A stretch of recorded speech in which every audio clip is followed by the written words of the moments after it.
Assalamualaikum warahmatullahi wabarakatuh. Waalaikumsalam warahmatullahi wabarakatuh. Bismillah, alhamdulillah, assalatu wassalamu ala rasulillah Muhammad ibni Abdillah. Amma ba'd. Hadratal muhtaramin, para alim dan ulama, para asatidz, banyak sekali yang hadir, para ustaz, ada Alina, Ustaz Sofi Hasan, Ketua DMI Kecamatan Kalibata Selatan, Ustaz Ibu Tono, dan ada Ustaz Abori, beserta ustaz-ustaz yang lain. Tentu yang saya hormati Ketua dan segenap jajaran Dewan Kemakmuran Masjid Al-Hikmah beserta seluruh jamaah, Bapak Ibu hadirin yang dirahmati Allah Ta'ala, anak-anakku semuanya yang saya cintai. Alhamdulillah, kita pertama bersyukur sekali kehadirat Allah Ta'ala, sekalipun kita masih di tengah pandemi. Yang utama dan pertama, kita semua dalam keadaan sehat walafiat. Yang sakit, yang agak meriang, sing rotok berkesi, mudah-mudahan Allah mengangkat segera penyakitnya. Amin Allahumma. Salawat beserta salam semoga Allah melimpahkan, mencurahkan kepada junjungan Nabi kita Muhammad Sallallahu Alaihi Wasallam, keluarganya, sahabatnya, pengikutnya sampai akhir zaman nanti. Harapan doa kita semua, semoga kita yang hadir ini kelak oleh Rasulullah diakui sebagai umatnya, sekaligus mendapatkan syafaatnya. Amin Allahumma. Apalah arti kita ini Bapak Ibu, jika tanpa syafaatnya Nabi? Kenapa? Pertama, jujur harus kita akui, ilmu kita ini terlampau sedikit, amal kita juga sedikit, dosa kesalahan kita terlampau banyak. Kalau sampean pernah dengar syairnya Abu Nawas yang sangat populer, biasanya itu dibacakan pada malam Jumat. Ila stulil firdausi ahla wala aqwa ala naril jahim. Ya Allah Tuhanku, aku ini orang yang tidak pantas kalau dimasukkan surga. Ini jujur-jujuran saja waktu. Saya mau tanya sama ibu-ibu yang di belakang, kalau sampai itu ditanya jujur, sampai kira-kira pantas gak masuk surga ya Allah? Sampai itu gak jawab, ngantuk malu. Bapak-bapak, kira-kira kalau sampai ditanya dan sampai menjawab dari hati yang paling dalam, kira-kira kita ini pantas gak masuk surga? Pantas. Ya. Tadi kata Abu Nawas, ya Allah, aku ini gak pantas masuk surga. Kenapa? Jujur, ilmu kita ini terlalu sedikit, amal kita sedikit, dosa kita terlampau. Ya. Kalaulah kita sudah beramal sholat, kembali lagi kalau kita ini mau jujur, sholat kita ini masih jauh dari sempurna. Apalagi khusyuk. Wong kadang-kadang tahiyat itu mestinya kan baca at-tahiyat, yang dibaca iya karena butuh iya karena selain. Kenapa? Saking khusyuknya sampai lupa rakaat. Ibu-ibu kalau pas lagi sholat zuhur misalnya, Allahu Akbar, turun hujan, kira-kira ibu ingat Allah atau ingat jemuran? Ingat apa Bu? Ingat jemuran. ya, betapa belum khusyuknya sholat.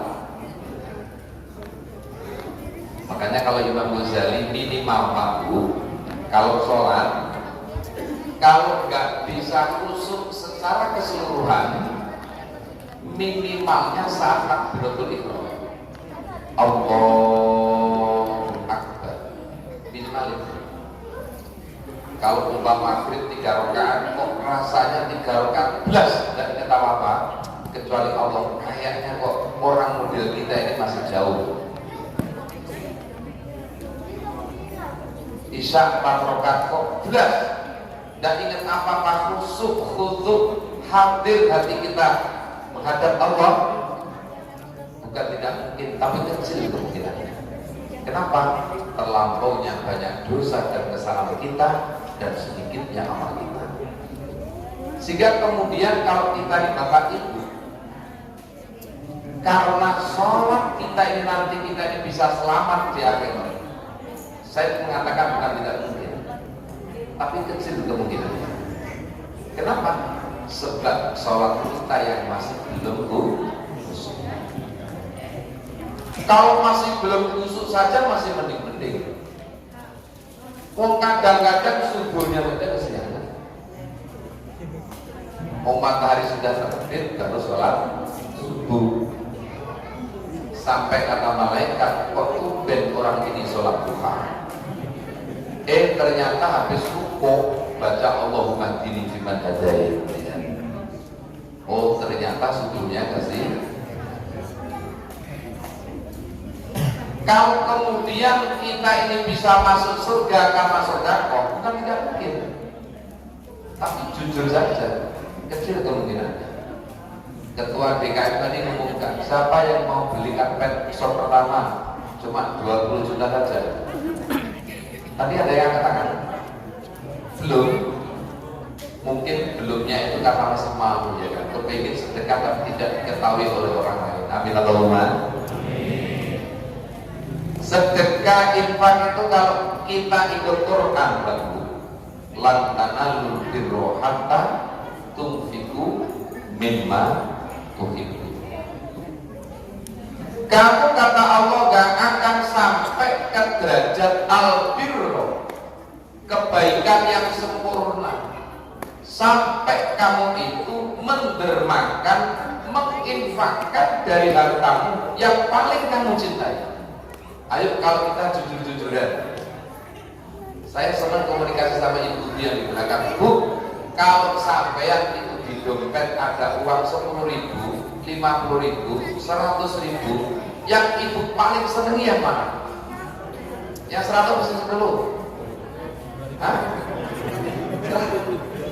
Ya 10 ke 100 itu. Pak, kira-kira yang paling senangi yang 10, yang 20, 50, yang 100. Pasti yang paling disenangi yang 100. Tapi begitu ada kota infak, kira-kira yang dimasukkan yang 10 atau yang 100? Alhamdulillah.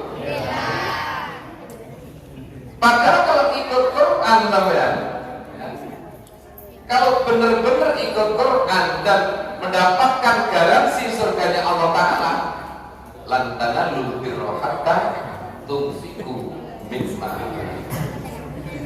Kamu gak bakal sampai kata Allah ke derajat al-birra, kebaikan yang betul-betul sempurna, sampai kamu mendermakan hartamu, menginfakkan hartamu di jalan Allah dari harta yang paling kamu cintai. Giliran infak, tadi yang bilangnya paling bisa itu 100.000, begitu infak yang 10.000, masih alhamdulillah ya, daripada cuma nyumbang dorong kotaknya infak. Terus gak nyumbang, cuma dorong kotaknya kok, cuma ikut geser saja.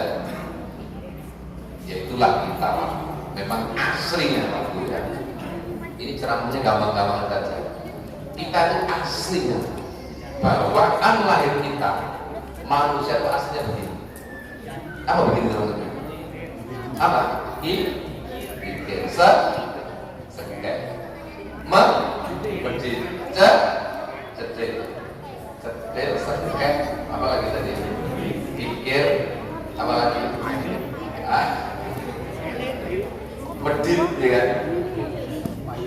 Itu asli bawaan kita, ini asli. Kok asli? Coba Pak. Kalau Bapak Ibu yang mungkin tim atau pengurus Fardu Kifayah yang biasa memandikan jenazah itu tahu, bayi itu, manusia itu begitu lahir ya. Manusia ini kan datang ke dunia, nanti pada saatnya akan meninggalkan dunia. Datang ke dunia, nanti pada waktu dan saatnya meninggalkan dunia. Saat datang ke dunia atau bahasa lainnya itu lahir. Kalau bapak-bapak kemungkinan besar nggak tahu, ibu-ibu yang ngerti. Bu, bayi lahir itu tangannya gegem atau terbuka? Gegem atau terbuka? Sampai mau terbuka tadi itu. Tangannya mesti gegem. Nggak ada ceritanya bayi lahir itu, walaupun bayi calon kiai, ulama, calon maling, calon apa saja, begitu lahir ke dunia, pasti tangannya dia datang ke dunia dalam keadaan tangannya menggenggam. Terus asli itu nggak bisa terbantahkan. Satu. Tapi sebaliknya Pak, orang itu manusia termasuk kita, datang ke dunia belum ngerti apa-apa, pandangan matanya belum jelas, mulutnya hanya cuma bisa menangis, ya, kakinya cuma bisa mancal-mancal. Apa bahasa Indonesia mancal-mancal? Apa gerak-gerak ya? Gak ada bahasa Indonesia yang mancal-mancal.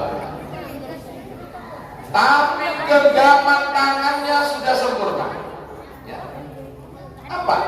Ini seolah memberikan isyarat. Orang datang ke dunia, bayi yang lahir ke dunia belum ngerti apa-apa, tapi tangannya, genggaman tangannya sempurna. Apa? Pertama, manusia itu sudah punya karakter dari sejak lahirnya. Semua kepingin dikuasai dan semua diambil. Manusia tidak akan pernah berkuasa. Semua maunya diambil. Ada manusia apa? Selalu berkurang, sampai kata Rasulullah, andai saja manusia itu diberikan harta memenuhi satu lembah itu berupa emas, niscaya dia tidak akan pernah merasa cukup. Dia pasti kepingin 2 lembah kemudian ketika emas itu menjadi miliknya. Itu yang pertama. Yang kedua, tangan menggenggam itu seolah memberikan isyarat. Kalau sudah dipegang, kalau sudah digenggam, tidak ingin apa yang diberikan itu. Makanya kan seringkali kita dengar itu loh, sudah haji, tiap tahun umroh, tokonya di mana-mana, tapi sayang orangnya begini. Apa maksudnya? Orangnya mana? Takut kalau dia itu menginfakkan hartanya, takut kalau cuma sekedar mengeluarkan 20 juta saja, itu membuat dia bangkrut dan miskin. Padahal tidak ada sejarah. Nggak ada orang yang dermawan, orang yang ahli sedekah, dijanjikan sama Nabi kok. Pertama janji Nabi itu as-shadaqatu tajribur rizqa. Orang yang senang sedekah itu justru akan menarik sedekah yang lebih baik. Amin Allahumma. Yang kedua, as-shadaqatu lidaf'il balak. Sedekah itu bisa menolak balak. Kan kadang ada orang tuh satu keluarga itu sakit-sakitan aja, ada saja problemnya, ada saja masalahnya. Oh, mungkin diantaranya orang itu keluarga itu kurang sedekah. Begitu sudah dikuasai, begitu sudah didapat, ya, lantas dengan takdirnya Allah meninggalkan dunia. Saya mau tanya Pak, orang meninggal dunia itu tangannya menggenggam atau terbuka? Sampai kalau nggak jawab, kok nggak kompak jawabnya. Orang mati itu tangannya menggenggam atau terbuka? Sampai jangan ngomong kebetulan, enggak ada istilah kebetulan.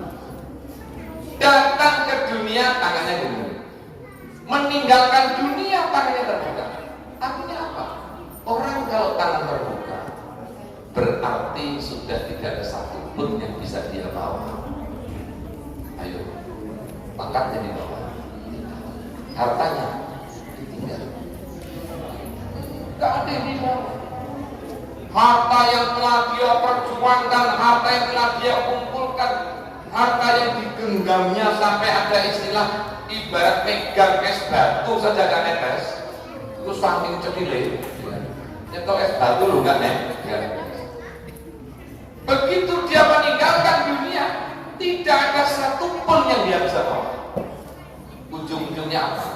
Harta yang ditinggalkan menjadi rebutan bagi anak-anak. Belum lagi kubur orang tuanya itu udah kering. Ya. Kuburan orang tuanya itu belum kering. Kok boro-boro anaknya itu doakan, bacakan yasin, bacakan tahlil, ziarah ke kubur orang tuanya. Kadang kakak sama adik saja itu tidak akur, geger, ribut gara-gara rebutan. Gara-gara rebutan. Ada kayak gitu, Pak. Di sini nggak ada ya. Kalau ada langsung berdiri itu contoh ya. Nggak ada. Banyak orang lain kakak adik itu loh, saudara kandung ini. Kalau orang tuanya menangis, sebagaimana kata orang kan begitu. Bagaimana berita kabar dari alam barzahnya? Falaula akhartani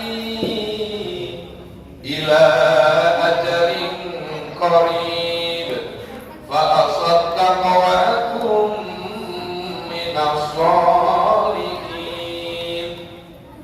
Ini tangisannya orang yang ada di kubur. Ya Allah, andai saja Engkau dulu tunda barang sejenak kematianku ini, atau Engkau hidupkan kembali aku di dunia, fa'asodaku, niscaya aku berjanji akan menjadi orang yang ahli sedekah. Sudah gak iman lagi, gak medit lagi, gak cetil lagi. Istilah orang Jawa Timur itu nyanyok. Kok nyanyok? Nyanyok itu pokoknya nyok. Kenapa? Menyesal lihat anak cucunya yang ditinggalkan perebutan waris. Mending kalau yang diributkan yang untuk rebutan tanah puluhan hektar, duit puluhan miliar, rumput di tempat-tempat strategis.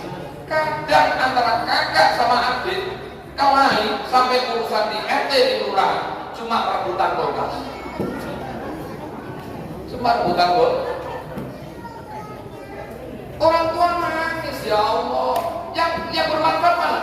Yang bermanfaat harta-harta yang pernah ia belanjakan dan dititipkan di jalan Allah Subhanahu wa Ta'ala. Mungkin semen satu sah, mungkin apa tadi? Karpet satu gulung. Bapaknya juga 20 juta gak bisa loh Pak Ketua ya. Mungkin separuhnya ya kan. Kalau gak bisa 20 juta mungkin separuhnya. Itu yang bermanfaat. Yang ditinggal wassalam sudah. Mending kalau kemudian itu bermanfaat bagi anak-anak keturunan.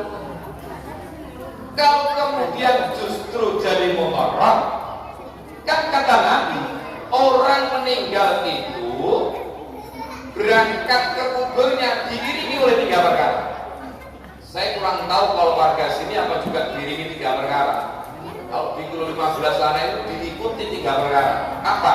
Pertama, diikuti oleh keluarganya. Kalau yang mati suami, istrinya, anaknya, keluarganya, tetangganya ikut mengiringi berangkat ke kubur.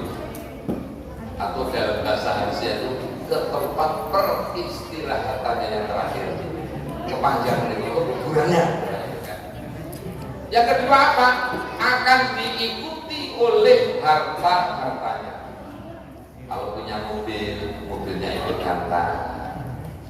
Kalau mobil nggak punya cuma motornya ikut. Kalau mobil nggak punya, motor nggak punya, minimal tinker untuk apa itu awas. Kalau nggak panci untuk bawa kembali. Terus yang ketiga apa? Diikuti oleh amal perbuatan.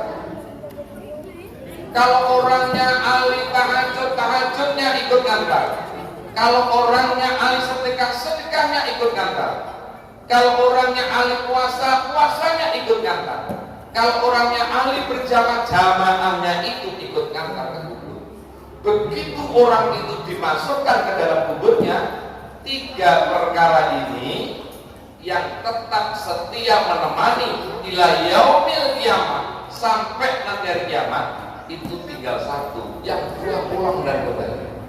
Apa? Hartanya, mobilnya pulang. Apa tadi? Tikernya di bawah pulang. Terus keluarganya juga pulang. Kalau yang mati suaminya, istrinya pulang. Walaupun dulu ketika hidupnya waktu saat masih pacaran, janjinya sehidup semati. Giliran suaminya mati, istrinya kawin lagi. Janji tinggalan.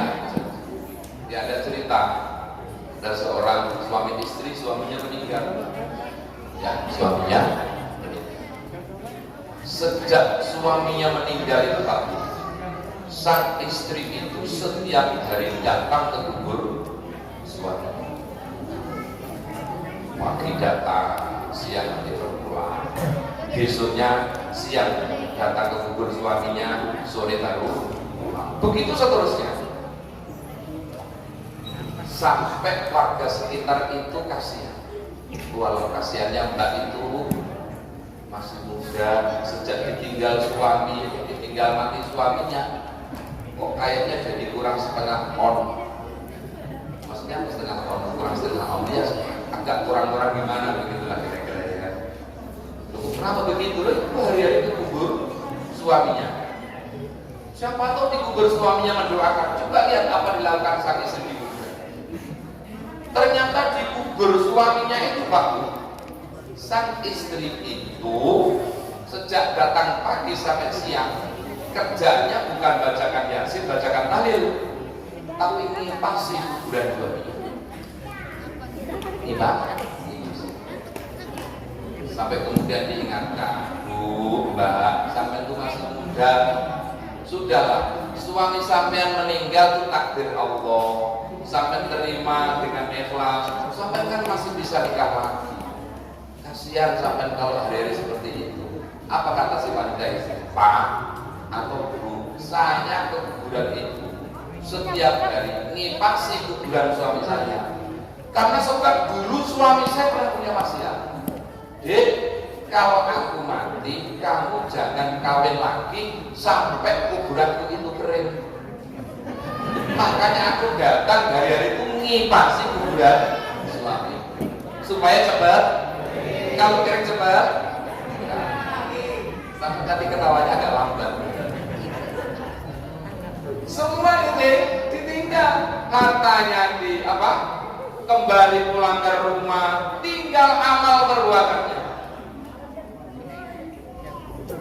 Tergantung apa amal perbuatannya yang dominan ketika saat hidupnya di dunia. Dan itu semua kan banyak diperlihatkan ketika Isra Mi'rajnya Rasulullah SAW. Makanya beruntung sekali bapak-bapak tadi yang dibaiat untuk menjadi takmir masjid, ya, dengan catatan ikhlas mengharap ridho Allah Subhanahu wa Ta'ala. Karena enggak semua orang, hanya orang-orang yang terpilih yang bisa memakmurkan masjid.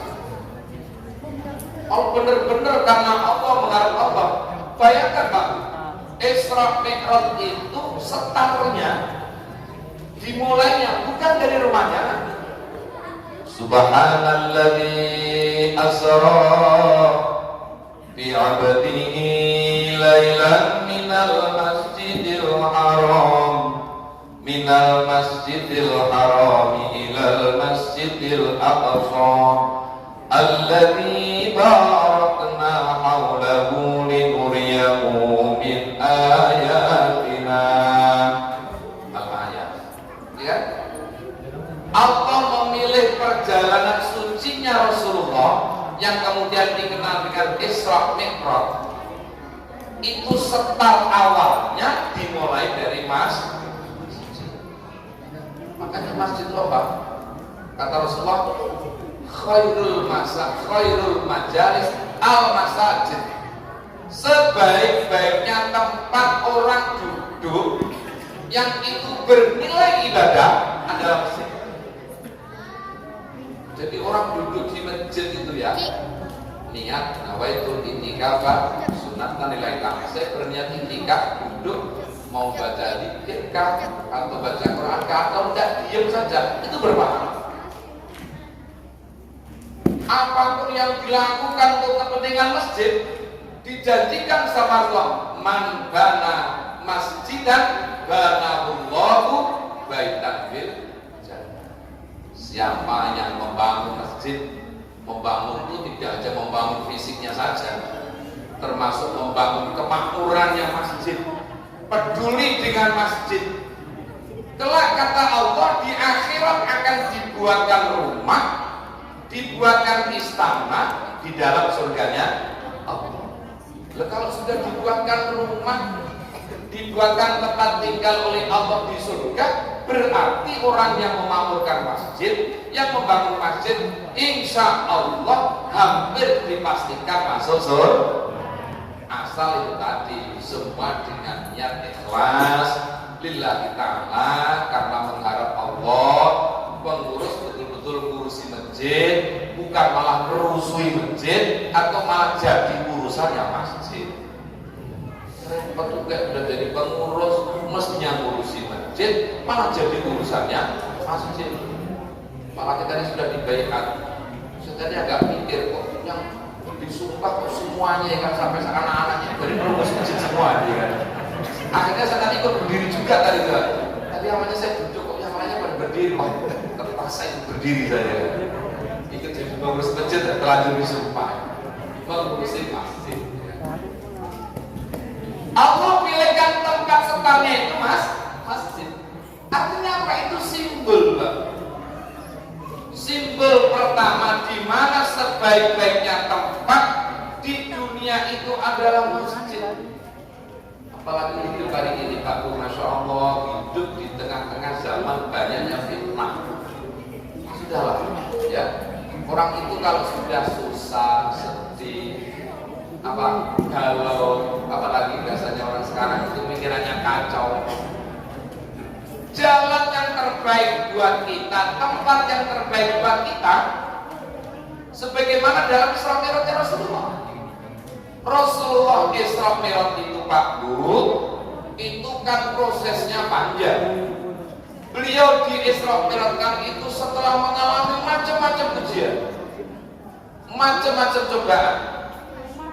Maka jangan pernah berpikir kok kita sudah sholat, kita sudah puasa, kita sudah sedekah, kok masuk diuji terus kayak apa sih Pak Ustadz? Loh kok kita?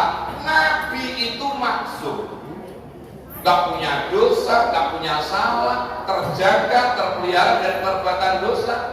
Gak usah tanyalah imannya Nabi itu kayak apa, sudah pasti sempurna. Gak usah tanyalah sholatnya Nabi itu bagaimana. Wong Nabi itu sholat, kata Siti Aisyah, sampai mohon maaf, kaki mulianya Nabi itu sampai bengkak, saking kebanyakan sholat dan terlalu lamanya sujudnya. Sampai Siti Aisyah, ya Rasul, jenengan itu kan Nabi, Rasul, dijamin masuk surga, kenapa kok sampai sholat sujud sampai kakinya bengkak? Apa jawabnya? Aisyah, apakah aku gak boleh menjadi hamba yang bersyukur? Kan kita sebaliknya, kalau Nabi sholat sampai kakinya bengkak. Kalau orang sekarang kadang baru mau sholat kalau kakinya sudah bengkak. Kemarin waktu sehat kemana? Kakinya sudah bengkak baru mau sholat. Alhamdulillah. Terus daripada tidak sholat. Nabi itu sholat sampai kakinya berkah. Kadang orang sekarang itu nggak mau sholat, begitu kakinya sudah bengkak baru mau. Ya memang sholat itu berat, Masya Allah Pak Bu ya. Jujur aja, sholat itu berat. Ada yang zaman mau ringan, bohong zaman yang kalau sholat itu pendek. Sholat itu berat. As-salatu khairum minan naum. Sholat itu lebih baik daripada tidur. Masjid ini kalau subuh penuh ya, alhamdulillah ya kan, penuh sampai nggak muat jamaahnya ya kan, sampai banyak yang di luar. Maksudnya banyak di luar malah nggak masuk masjid ya kan, di rumahnya masing-masing. Sholat itu lebih baik daripada tidur. Ayo coba sampai jujur, aslinya ukuran nafsu kita, tidur itu lebih enak daripada sholat. Apalagi pas hujan, dingin, agak meriang, nggak punya duit, tanggal tua, besok waktunya bayar angsuran. Wah, tambah stres. Berat sholat itu. Hayya 'alas shalah.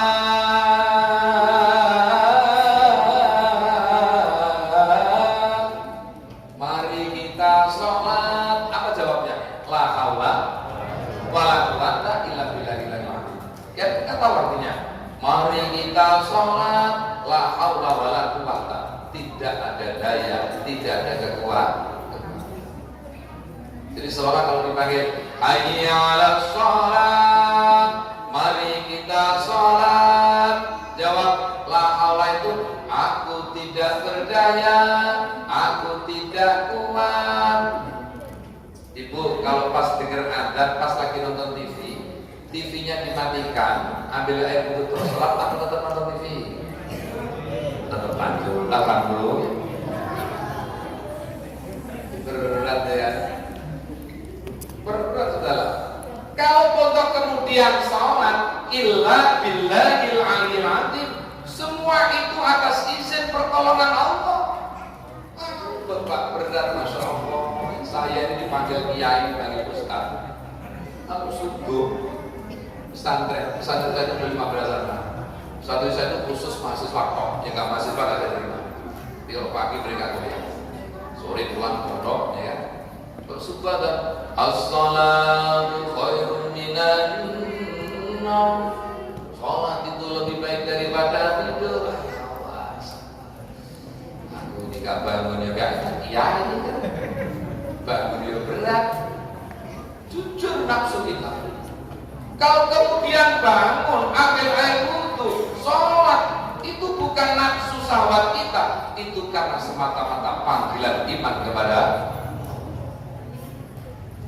Yang kedua, lihat di Quran. Wasta'inu bis-sabri was-shalah wa innaha lakabiratun illa 'alal khashi'in. Kata Allah, kamu itu kalau ada menghadapi macam-macam kesulitan hidup ini kan gak selamanya mulus toh. Ada saja masalah. Kalau nggak masalah anak, masalah keluarga, masalah di kantor, masalah ekonomi, masalah duit, terus pikirannya itu cuma duit saja. Pas saat melek yang dipikir duit, tidur ngimpinya ngimpi duit, bangun tidur belum cuci muka sudah mikir duit. Itu namanya mata duit. Alhamdulillah.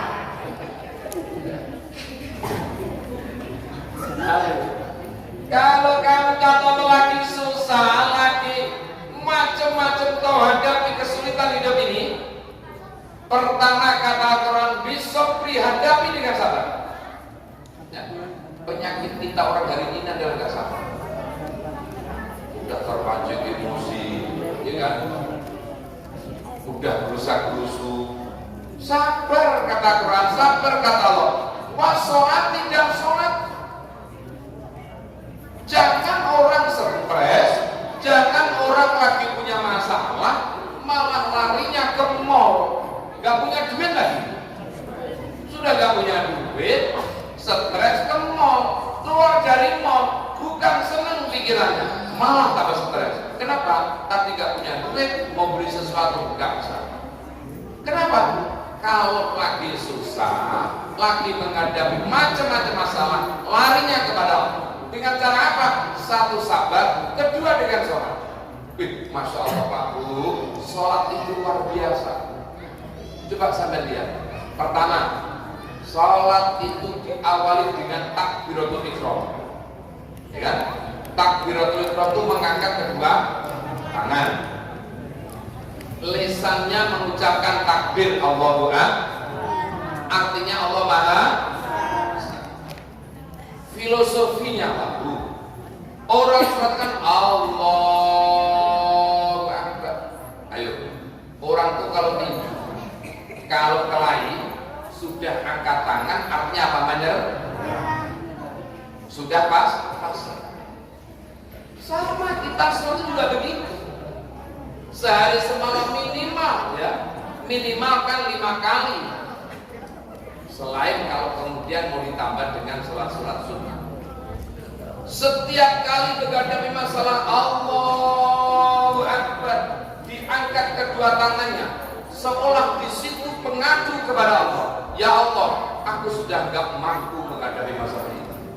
Ya Allah, terlampau berat ujian dan cobaan yang aku hadapi ini. Saya sudah menyerah ya Allah. Aku serahkan semua kepadamu ya Allah.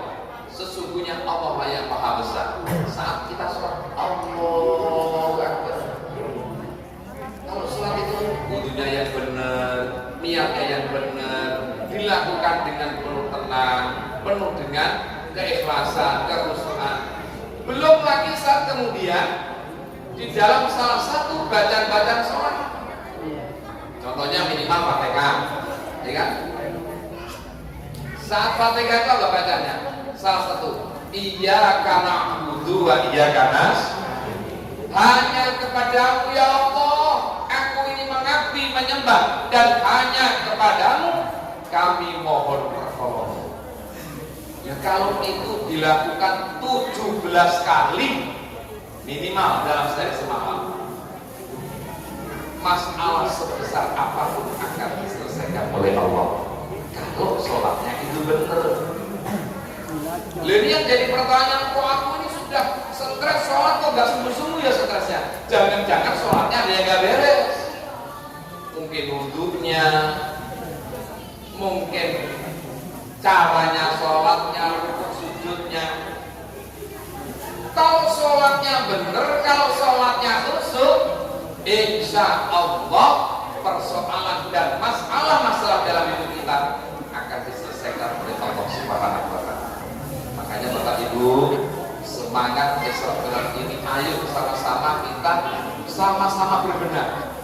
Mungkin sholat kita ada yang kurang pas, ya kan?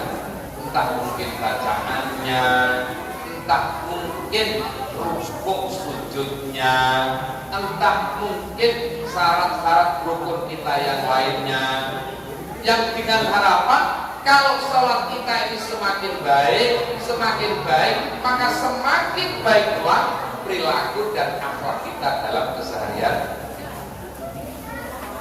Tapi kata Allah, orang itu minta tolong, sabar, sholat, sungguh kata Al-Quran, wa innaha lakabiratun, itu benar-benar sesuatu yang sangat berat. Quran sendiri mengatakan sholat itu sangat berat.